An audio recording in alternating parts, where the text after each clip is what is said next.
और विभिन्न प्रक्रियाएं, परंपराएं विकसित होती रही है।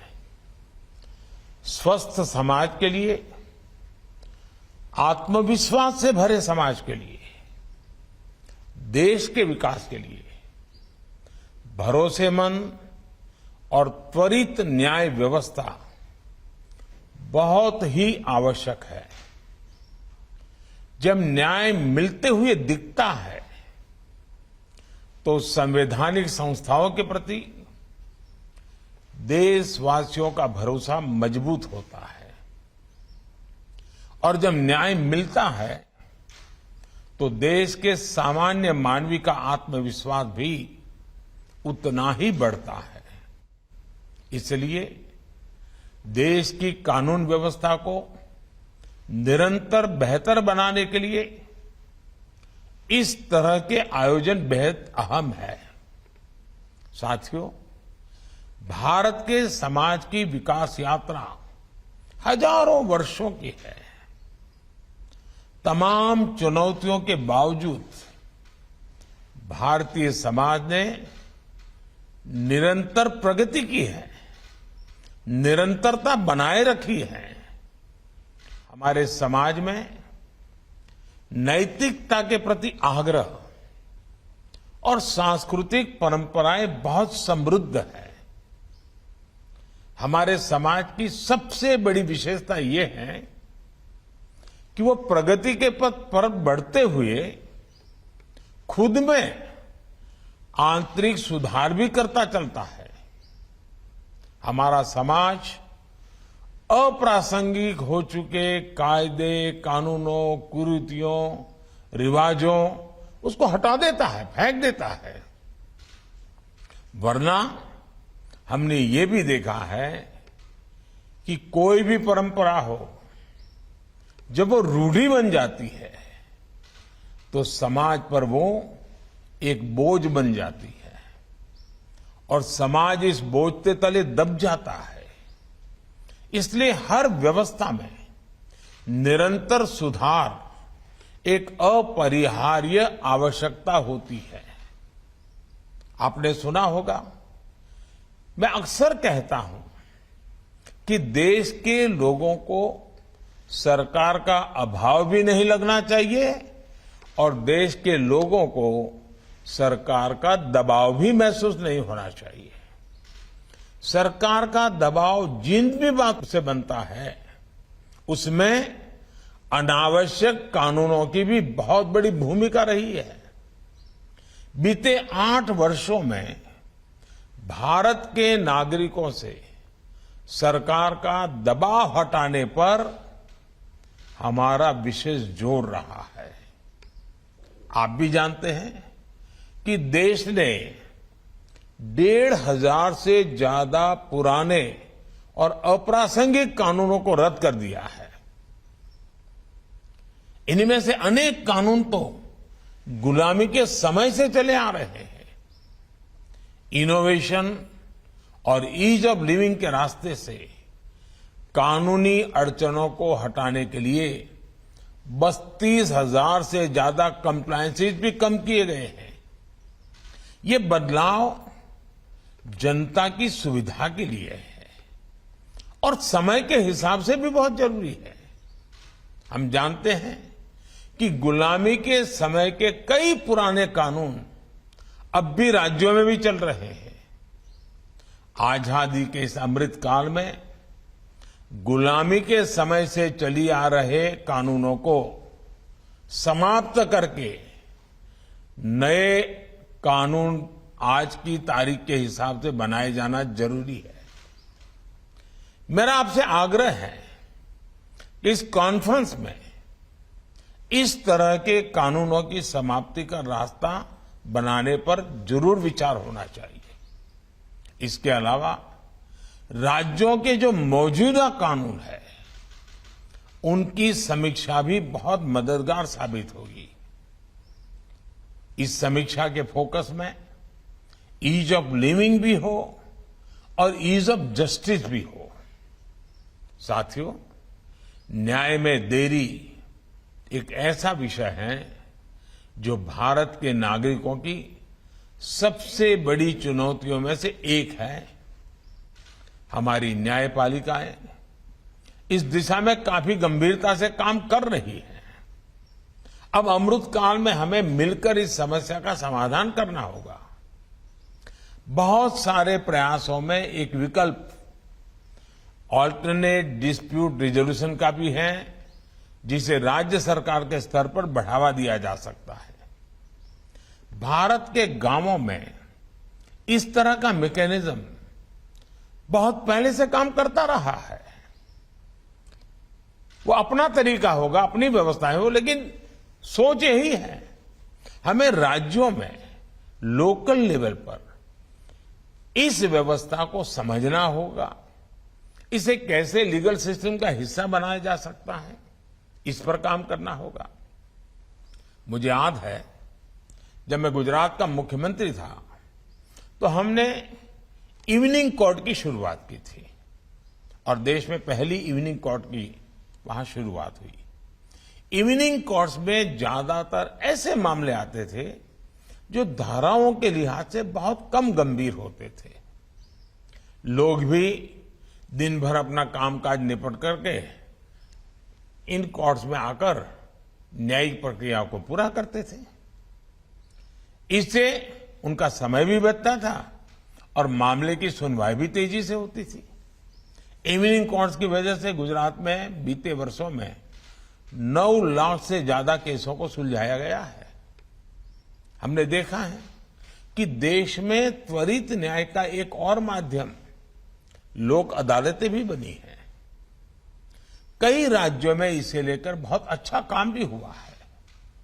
लोक अदालतों के माध्यम से देश में बीते वर्षों में लाखों केसों को सुलझाया गया है।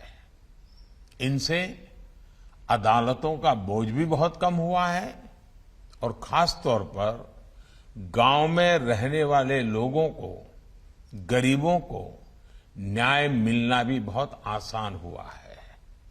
साथियों, आप में ज्यादा लोगों के पास संसदीय कार्य मंत्रालय का भी दायित्व होता है, यानी आप सभी कानून बनने की प्रक्रिया से भी काफी करीब से गुजरते हैं।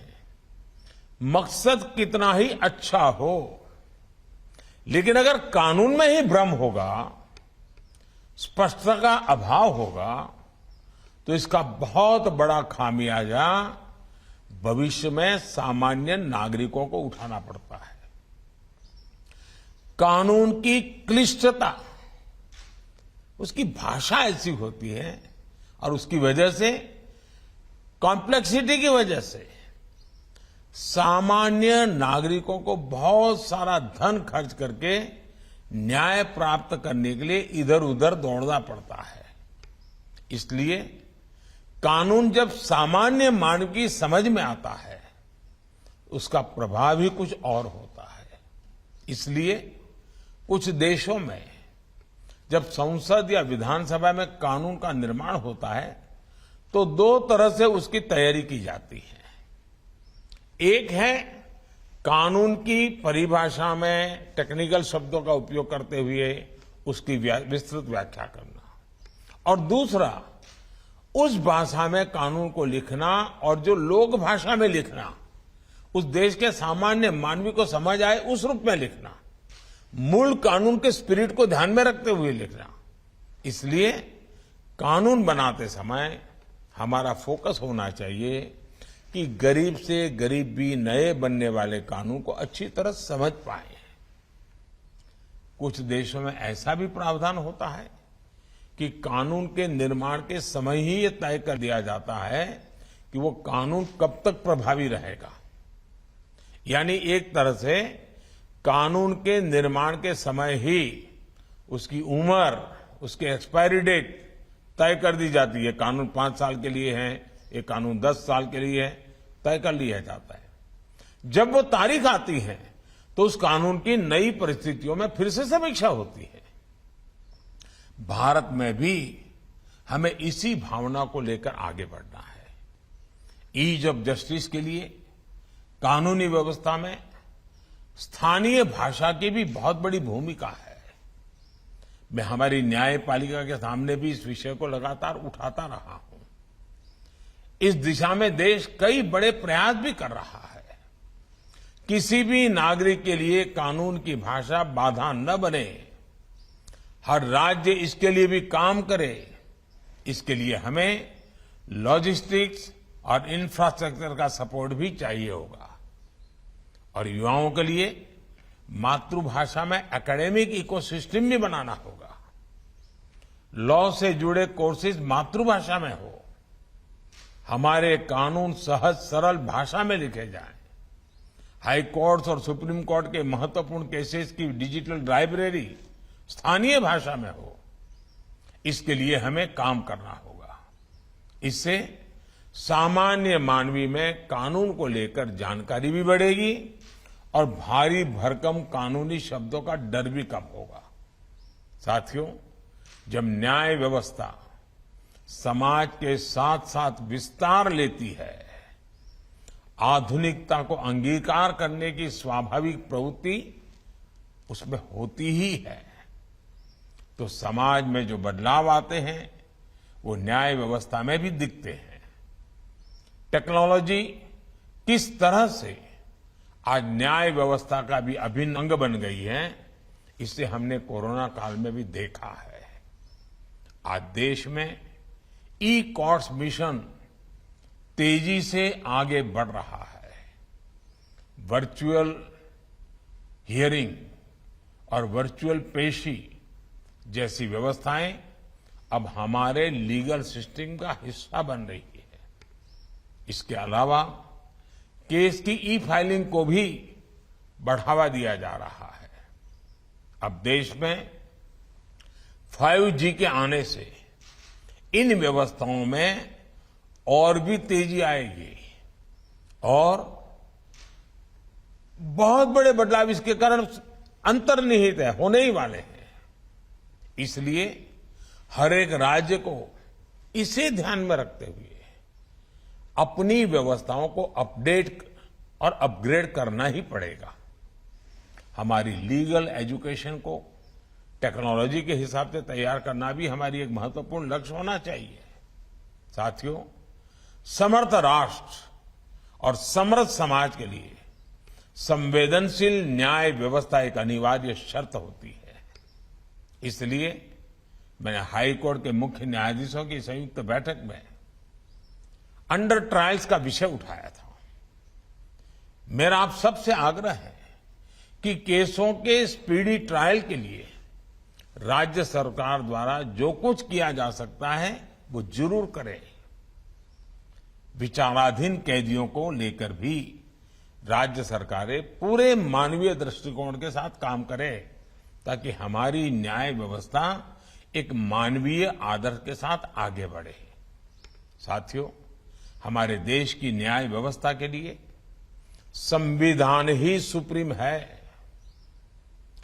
इसी संविधान की कोख से न्यायपालिका, विधायिका और कार्यपालिका तीनों का ही जन्म हुआ है। सरकार हो, संसद हो, हमारी अदालतें हो, ये तीनों एक तरह से एक ही मां, संविधान रूपी माता की संतान है।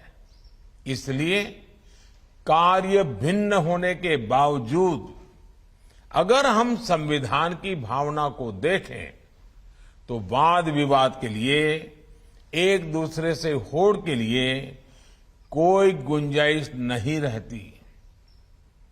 एक मां की संतान की तरह ही तीनों को मां भारती की सेवा करनी है। तीनों को मिलकर 21वीं सदी में भारत को नई ऊंचाई पर ले जाना है। मुझे उम्मीद है कि इस कॉन्फ्रेंस में जो मंथन होगा उससे देश के लिए लीगल रिफॉर्म्स का अमृत जरूर निकलेगा। आप सबसे मेरा आग्रह है कि समय निकाल करके स्टैच्यू ऑफ यूनिटी और उसका पूरे परिसर में जो विस्तार और विकास हुआ है उसको आप जरूर देखें। देश बहुत तेजी से आगे बढ़ने के लिए अब तैयार है। आपके पास जो भी जिम्मेवारी है उसको आप बखूबी निभाएं, यही मेरी आपको शुभकामनाएं हैं। बहुत बहुत धन्यवाद।